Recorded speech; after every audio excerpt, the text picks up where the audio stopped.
Bonjour à tous, j'espère que vous allez bien.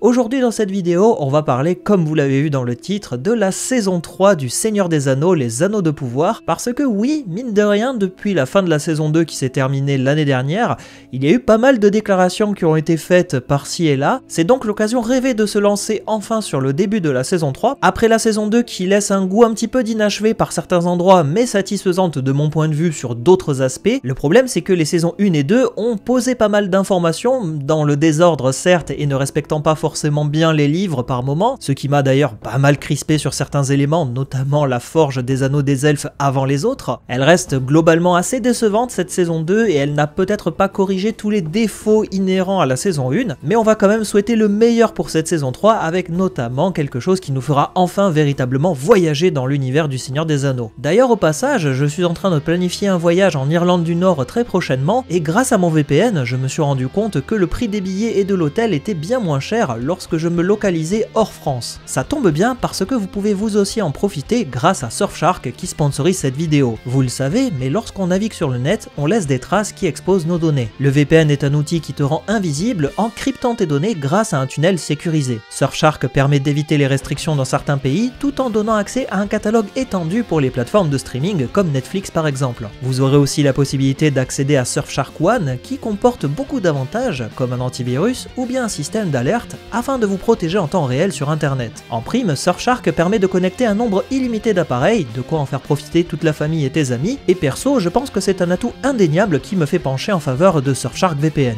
Mais ce n'est pas tout parce que grâce à ce partenariat, vous bénéficiez d'une offre concurrentielle avec 4 mois offerts ainsi qu'une réduction. Pour cela rien de plus simple, il vous suffit d'aller en bas dans la description ou sur le commentaire épinglé pour profiter dès à présent de cette réduction. Encore merci à eux pour leur confiance, à présent on retourne en terre du milieu. Outre le fait que cette série doit nous faire voyager, elle doit aussi répondre à pas mal de questions. Mais c'est pas l'objectif de cette vidéo, on va plutôt se concentrer sur la saison 3, ce qu'elle va nous raconter et ce qu'elle pourrait nous raconter aussi parce que vous allez voir à travers ces différents éléments, il y a pas mal de petites infos qui laissent sous-entendre certaines choses et j'espère aussi peut-être vous donner un peu plus d'espoir vis-à-vis de cette série, même si je sens quand même qu'il y a une grosse perte d'intérêt pour cette série-là en particulier. On va donc traiter les informations pas à pas, c'est-à-dire en commençant de la plus ancienne pour aller vers la plus récente. Déjà pour commencer, on va aller en octobre 2024, juste après la fin de la saison 2, où il y a la chef d'Amazon Studios qui a donné l'information comme quoi Prime Video serait en train peut-être potentiellement de réfléchir à l'idée d'acquérir tous les droits du Seigneur des Anneaux. Alors oui, je ne vais pas rentrer dans le détail, mais il faut savoir que Amazon possède les droits du Seigneur des Anneaux, mais petite subtilité, uniquement sur le deuxième âge. C'est d'ailleurs pour cela que beaucoup ont relayé la mauvaise information comme quoi ils n'avaient pas les droits. Oui, ils n'ont pas les droits sur tout le Seigneur des Anneaux, mais ils ont quand même les droits qu'ils ont acheté. Ils ont acheté les droits sur le deuxième âge, donc ça on ne peut pas leur enlever. Il faut aussi avoir en tête qu'ils ont possiblement des petites exclusivités, ce qui pourrait expliquer qu'ils ont pu raconter un petit peu à travers le prologue l'histoire des arbres, de Telperion et Laureline,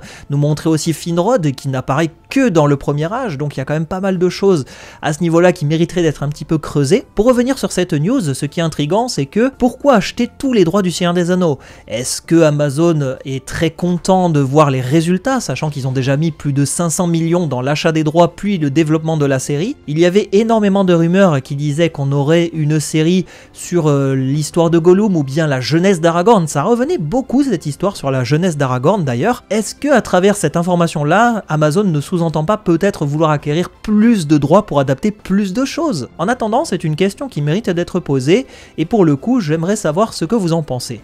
Autre information, toujours en octobre 2024, on nous a révélé quand même que la saison 2, elle a enregistré une énorme baisse d'audience par rapport à la saison 1. Il faut quand même relativiser parce que dès l'apparition des 2 premiers épisodes, à l'époque, il y avait eu directement 25 millions de visionnages en une journée, alors que là, Amazon a déclaré qu'il y avait eu 40 millions de visionnages pour 11 jours d'exploitation. Donc déjà, sur l'échelle de temporalité, les deux durées ne sont pas les mêmes, mais on constate quand même globalement qu'il y a une baisse de l'influence et de visionnage autour de cette série. Forcément, les gens qui ont été extrêmement déçus par la saison 1 n'ont pas eu envie de s'infliger cela en visionnant la saison 2 et je peux totalement le comprendre. Malgré ces critiques et la baisse de visionnage, ça reste quand même une série qui est un poids lourd actuellement, donc il y a aussi tout cela qui rentre en ligne de compte et c'est ce qui joue aussi en faveur de cette série qui, je le rappelle quand même, était pensée pour être une série de 5 saisons. Une autre information importante, c'est quand même en février 2025, la saison 3 qui est officialisée. Alors oui, entre octobre 2024 2024 et février 2025, il y a quand même pas mal de mois qui se sont passés,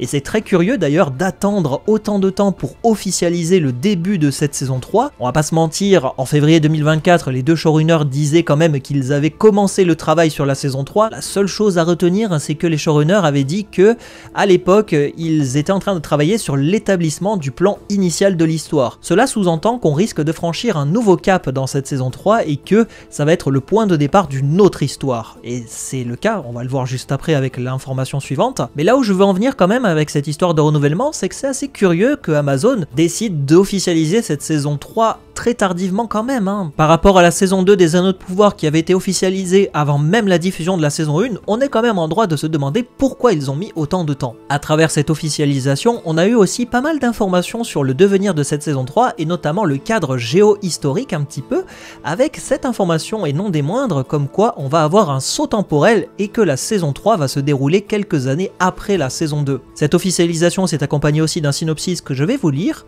Sautant plusieurs années en avant par rapport aux événements de la saison 2, la saison 3 se déroule au plus fort de la guerre entre les elfes et Sauron, alors que le Seigneur des Ténèbres cherche à fabriquer l'anneau unique qui lui donnera l'avantage dont il a besoin pour gagner la guerre et conquérir enfin toute la Terre du Milieu. Je suis assez surpris de cette information parce que depuis le départ on sait que la chronologie est très particulière avec cette série, ils vont condenser des informations et des histoires qui se déroulent logiquement sur plusieurs millénaires et là ils vont tout te raconter en l'espace d'une série qui te donne l'impression que tout se passe quasiment, allez on va dire sur 2-3 mois, alors que non, ça se passe sur un temps beaucoup plus long normalement dans les livres. Et cette information de saut temporel, elle pose quand même pas mal de questions, notamment le fait de comment amener l'histoire des Anneaux des Hommes. Est-ce qu'on va assister à Sauron qui va donner directement les Anneaux des Hommes dans cette saison 3, ou est-ce que les anneaux ont déjà été donnés? Pareil, est-ce que tu vas montrer un petit peu une évolution de la carte et la destruction de l'Eregion directement suite à cette guerre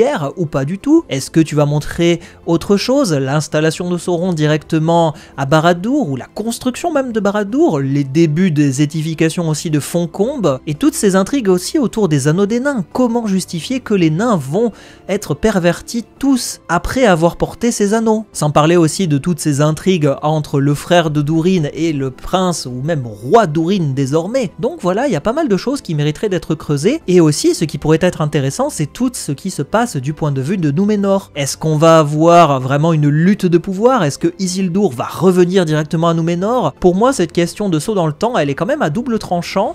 J'aurais préféré que ça ne soit pas le cas, mais d'un côté, je pense que ça peut favoriser aussi la compréhension de pas mal de choses et montrer que la perversité des anneaux de pouvoir s'est instruite et même un petit peu installée sur le long terme. Donc en soi, je reste quand même pas mal sur la réserve vis-à-vis de cette information et dites-moi déjà ce que vous en pensez. Est-ce que pour vous, c'est une bonne chose de faire un saut dans le temps pour peut-être se rapprocher plus in fine de la dernière partie du deuxième âge, ou au contraire est-ce qu'il aurait fallu mieux continuer et rester dans la pure continuité de la saison 2? Autre information, et là pour le coup elle est très récente, c'est l'ajout au casting de deux personnages, dont l'un est joué tout d'abord par Jamie Campbell Bower et l'autre par Eddie Marsan. D'après la description des deux personnages, pour Jamie Campbell, ça serait un chevalier de noble naissance dont le nom de code est Arlen. Certains pensent que ça pourrait être soit Celeborn, le mari de Galadriel qui n'est pour l'heure pas apparu dans cette série, ou bien Anarion, le fils d'Elendil qui lui non plus n'a toujours pas montré sa frimousse. Mais vu qu'on parle d'un chevalier de noble naissance, pour moi c'est plutôt une description qui se rapproche quand même d'Anarion. En plus Arlen et Anarion c'est des mots qui sont un petit peu proches mine de rien. Et vous dites-moi, vous pensez que c'est plutôt Celeborn ou bien Anarion? Concernant Eddie Marsan, le personnage a pour nom de code Drom.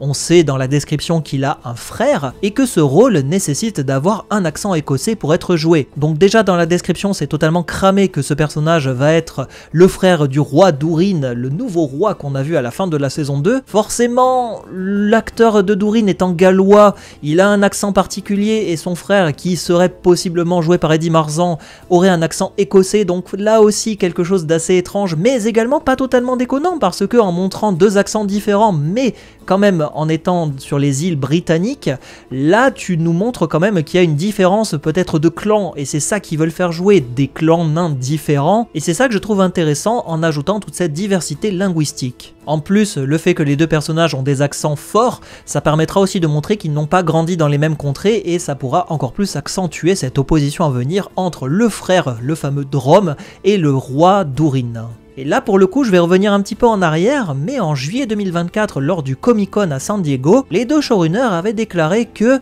les elfes Celeborn et Glorfindel feront leur apparition dans la série. Bon, à cette époque ils n'ont pas fait leur teasing pour la saison 2 et c'est clair. Est-ce que ces deux personnages vont véritablement enfin apparaître dans cette série? Depuis le temps qu'ils sont attendus et réclamés, ça ne serait que de leur rendre l'appareil et enfin montrer que ces personnages peuvent être pleinement acteurs de l'histoire et non de simples spectateurs. Dernière information que je souhaitais vous partager, c'est l'actrice Morphy Clark qui incarne Galadriel et elle espère sincèrement que son personnage va évoluer et même elle nous le tease un petit peu qu'il risque d'évoluer dans cette saison 3. Pour elle, elle aimerait bien que les épreuves qu'elle a traversées dans les saisons 1 et 2 forgent son caractère et lui permettre d'être une personne un peu plus sage, peut-être même pour se rapprocher un petit peu de la Galadriel incarnée par Cate Blanchett dans Le Hobbit et Le Seigneur des Anneaux, ou même expérience vis-à-vis de la guerre et non forcément accentuer le côté guerrier du personnage qui a déjà été montré en saison 1 et un petit peu moins montré en saison 2. En attendant, l'actrice elle est claire, elle dit mot pour mot qu'elle souhaite que son personnage connaisse des aventures beaucoup plus légères et joyeuses, et elle s'exprime même à propos de Celeborn en disant la chose suivante, je cite: « J'aimerais beaucoup qu'il revienne, ça serait une victoire pour elle, un allié qu'elle pourrait retrouver, cela pourrait révéler une facette d'elle que nous n'avons pas encore vue. Effectivement, cela permettrait aussi d'avoir un personnage qui fonctionnerait en couple, pour l'heure elle n'a pas forcément fonctionné vis-à-vis de son cœur, elle a plutôt suivi son épée. Certes, les deux premières saisons nous ont quand même montré un personnage qui était éloigné de la vision qu'on a de ce personnage dans le troisième âge, mais avec cette volonté de faire ce saut dans le temps, peut-être qu'on va avoir une figure de Galadriel un peu plus sage et calme, contrairement au côté impulsif de la Galadriel que nous avions eu dans les deux premières saisons. Et puis forcément, le fait d'avoir Celeborn, ça serait un grand plus pour cette histoire. Enfin, ce couple pourrait être réuni pour le meilleur et le pire. En conclusion, le tournage devrait logiquement débuter en avril 2025 pour s'étendre jusqu'à la fin 2025. On aura peut-être l'occasion de revenir un peu plus tard dans l'année sur le tournage, les informations, si jamais il y a des petites photos ou infos croustillantes par-ci et là, eh bien je m'empresserai de vous les partager. D'ailleurs aussi, ce qui est intéressant, c'est qu'à travers cette vidéo, on voit qu'ils ont une volonté de montrer quelque chose de différent et de faire un petit peu le changement. Comme si les saisons 3, 4 et 5 vont marquer véritablement une autre histoire, alors que les saisons 1 et 2 étaient un petit peu la mise en bouche et l'introduction de cette histoire. Donc c'est ça quand même qui est intéressant. Espérons quand même que les défauts des premières saisons vont être corrigés. Bon, c'est encore une fois un petit peu lancer la bouteille à la mer, mais bon, déjà de mon point de vue je trouve que la saison 2 était plus agréable à suivre que la première saison, ça ne l'exempte pas de défauts, elle est bourrée de défauts. Le scénario, il y a des choses qui me plaisent et il y a des choses qui me déplaisent très fortement. La saison 1 n'a pas totalement convaincu et à mon sens elle a de grosses fragilités, les bases n'étant pas totalement solidifiées, forcément le reste du château est un petit peu branlant, ce qui fait que la saison 2 a quand même d'excellentes choses à nous proposer, mais de l'autre côté elle peut fortement et elle nous a fortement déçus. A nouveau, je tiens à remercier Surfshark pour avoir sponsorisé cette vidéo. Je vous rappelle que vous avez toujours en description et sur le commentaire épinglé une offre à ne pas manquer, d'autant que ça vient soutenir mon travail et pour tout cela, je vous remercie. C'est ainsi que se clôture cette vidéo news, en espérant que vous avez apprécié un petit peu les différentes informations que je vous ai données, ou au moins peut-être essayer de titiller votre curiosité et voir ce que la saison 3 pourrait nous raconter. Partagez-moi votre avis parce que ça m'intéresse vraiment de connaître votre avis sur les différentes questions que j'ai soulignées à travers cette vidéo. Et quant à moi, je vous dis à très bientôt pour de nouvelles vidéos et explorations en Terre du Milieu. Salut à tous!